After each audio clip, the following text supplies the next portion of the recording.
In this video, we're doing a nice little ride here in the Mersey. We're going up to do the Ellerhouse Windmill Loop here with my buddy. He's driving a Viking. So we're going to park here right off the number 3, and we're going to follow the Nova Scotia Service Road up past the 103 highway, and then we're going to make our way up to the junction of Hiking Trail Road and Pipeline Road, and then we're going to take the first left that you see here. So we're just going to follow the trail along this way. Probably noticed a lot of background noise today. We're actually recording this voiceover on location in Freeport, Maine. We're down here at the LL Bean Paddling Center, which is just a few minutes from the main store down in downtown Freeport. So the girls are taking a sea kayaking class this morning. So while they do that, I'm just going to record this voiceover. So probably notice here on the right, we are approaching the St. Margaret's Bay, the BLT, Rails to Trail. That's going to come up here, and you can jump on there if we wanted to, but a lot of people will ride on the service road. And you haven't been doing this trail in a while, probably notice the alignment.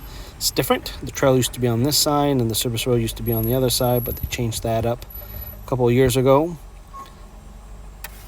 Easy going here, going up the road.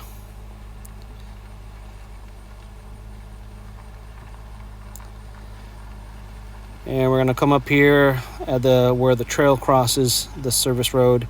If you want to head towards the direction of Chester, we can just hang a left here, but as of 2022, I believe the bridge at Gold River is out, so you can only go so far on that.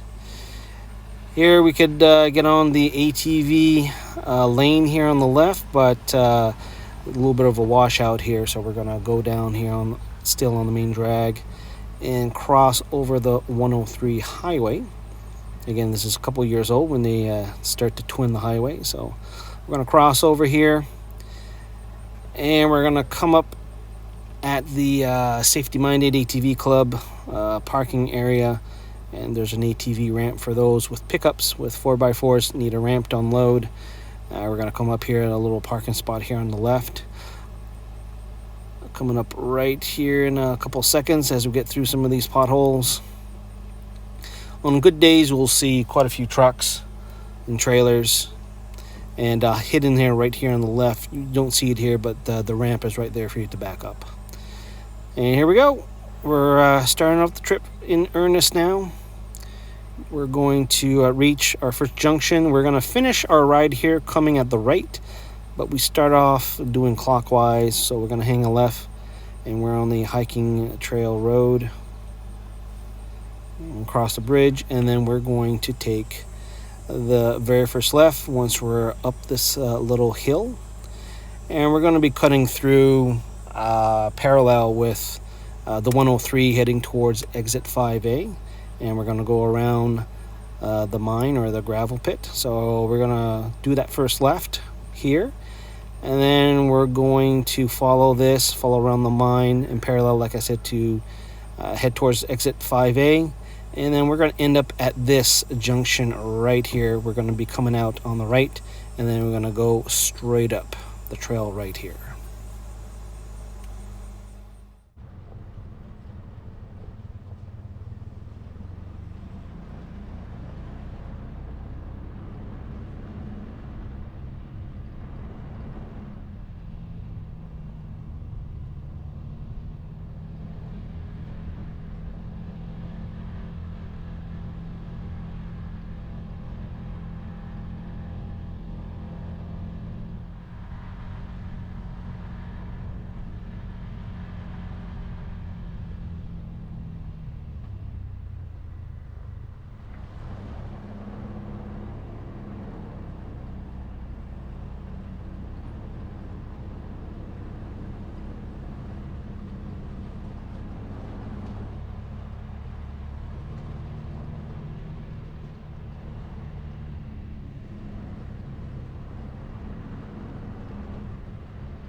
All right, so once we're past the gravel pit, we're gonna go down the service road. I guess I call this a service road.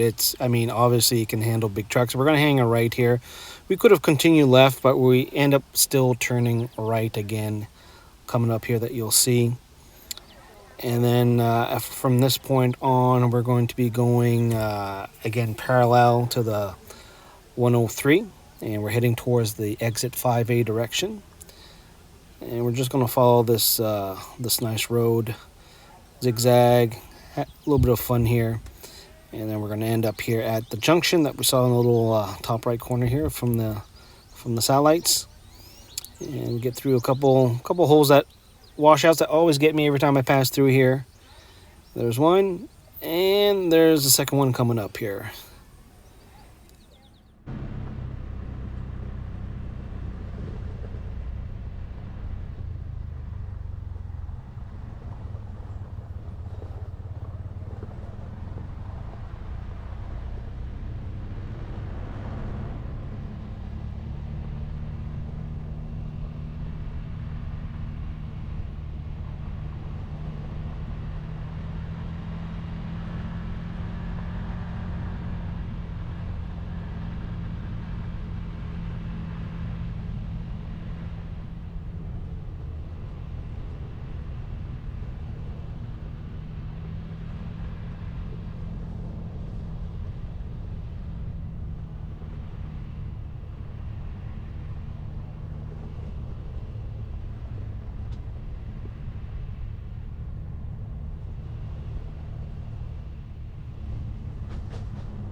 And we're coming up at the Y that you see here on the pop-up, and we're going to hang a right, and we're going to end up on the other end of the hiking trail road.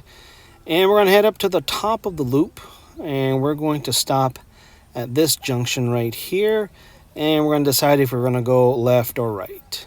And you see a lot, I see at least when I ride here, an awful lot of cars and trucks. These are a lot of people coming up this way from exit 5A, and they drive up to one of the mini lakes or access points to do some fishing, or they're hauling up a canoe or a kayak and just enjoying themselves here in the Mersey Bowater. There's a gentleman here packing up for the day because we left in the afternoon on a Saturday. A lot of difference here from the last time I was riding here back in May, and this was recorded sometime in June. Late June, I guess. Still pretty nice out, not too warm. I think it was 22, 23 that day. You'll see a lot of the reservoir dams that Nova Scotia has set up here all along this way. So a lot of the lakes, I believe, are man-made, or at least they're a lot bigger now because of these reservoir dams that feeds in to the beginning of our ride. If you cross over the 103, you'll notice the two water towers, and then when we first started our ride, we saw the pipeline on our left. So that's where all that goes. Panuke Lake, Big Indian Lake, a couple other lakes here. So if anybody has a little bit more info on that, let me know in the comments. Here's another truck, probably out paddling. It's not uncommon to see some vehicles parked here. And this area was the Mersey Bowater. This was Crown land that was being logged by the forestry company at BTB Bowater. They had a lot of land leased out. They had their operations in Liverpool, and they had this area here. You had Christmas tree farms and all sorts of stuff going on here. And then they went bankrupt and gave the keys to the gates to the government and left. So anyway, here we are at our junction. We were debating to go left. Looked a little bit rough, but we decided to keep going on the hiking trail road because there is another access point just a few kilometers down here. And we're going to take this access instead. It looked a little bit more used based on the tracks and other evidence there. So we decided to do that and run that just to make sure, because we weren't too sure how long this loop is going to take. So we're going to head up to Eller House, and then we're going to swing back over to the service road here. But we weren't quite sure how long it would take. So we wanted to get at least this part done so that if we wanted to take our time on the way back, we could do this too. But you can see here this road is in very good condition here. Big change in the greenery, right? Even when I came by through May, last time I was down here on this loop, it changes a lot. So can't wait for the fall to see the colors changing and see a little bit of color next time we go through this area.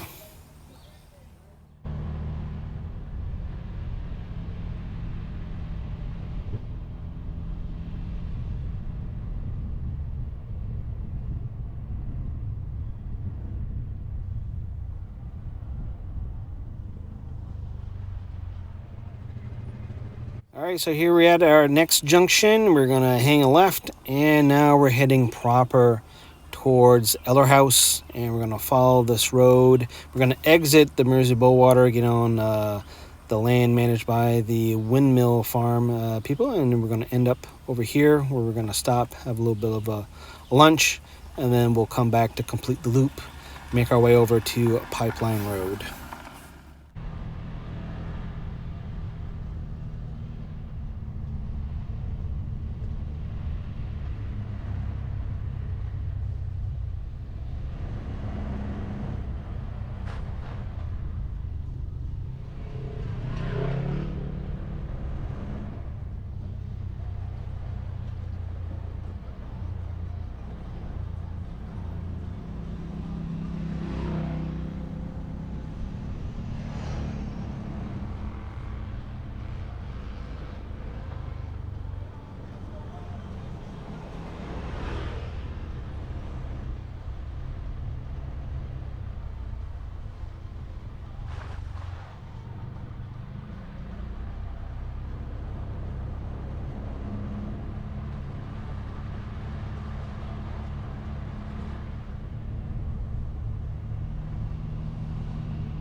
All right, so we're approaching the access. If we were to take the left at the last junction, we would be coming out here.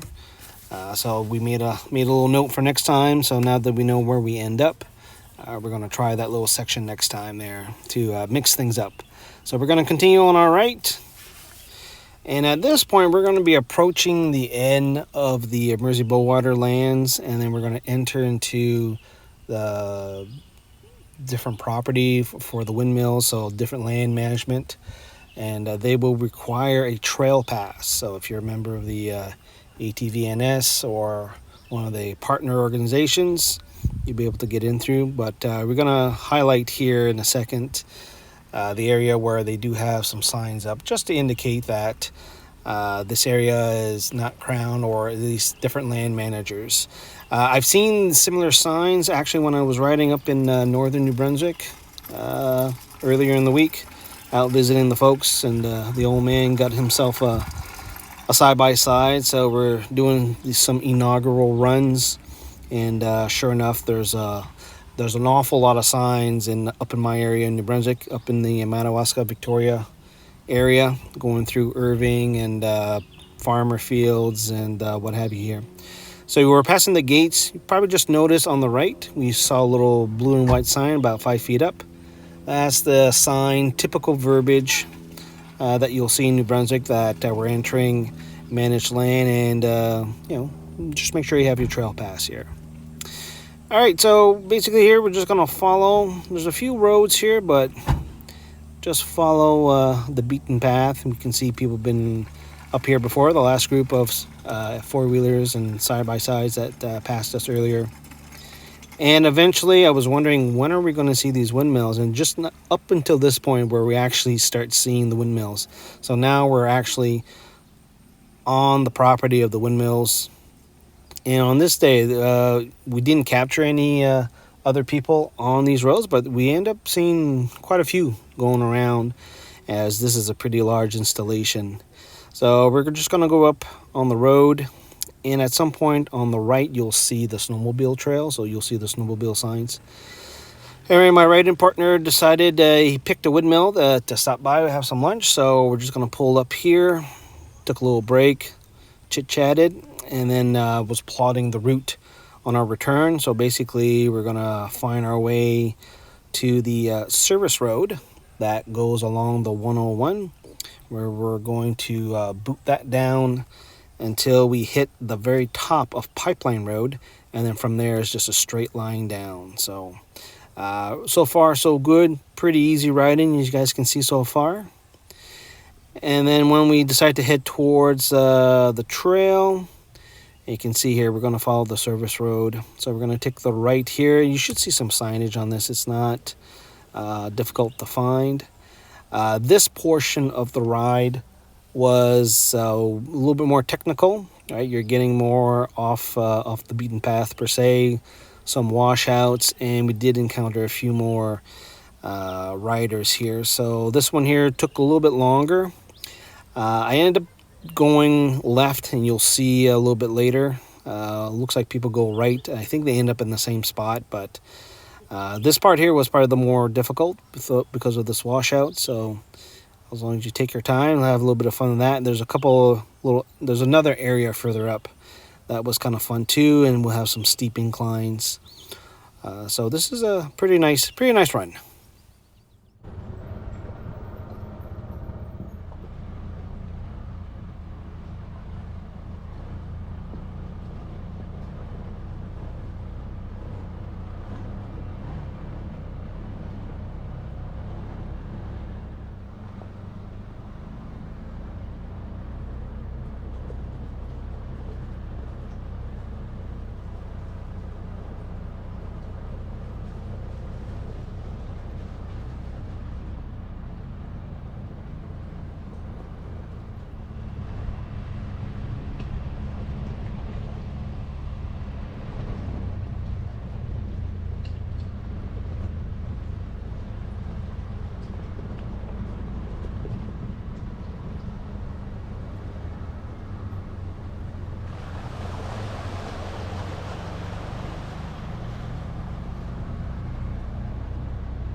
And we made it out to the road, about 300 meters until we actually hit the service road.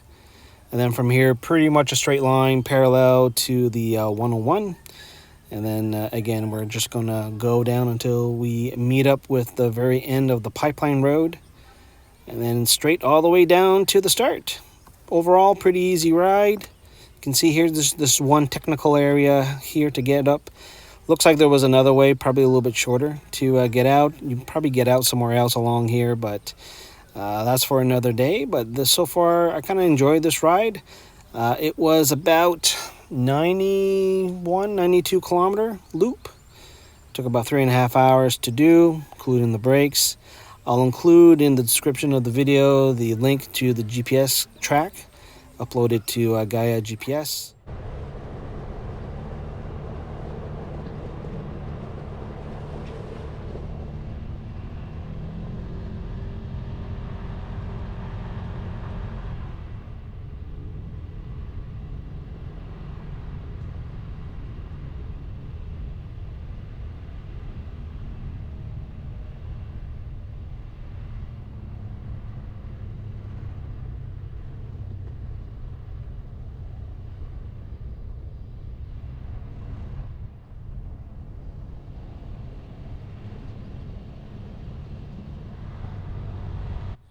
And then from the top of the hill, we're going to hang a right, and then we're going to hit Pipeline Road.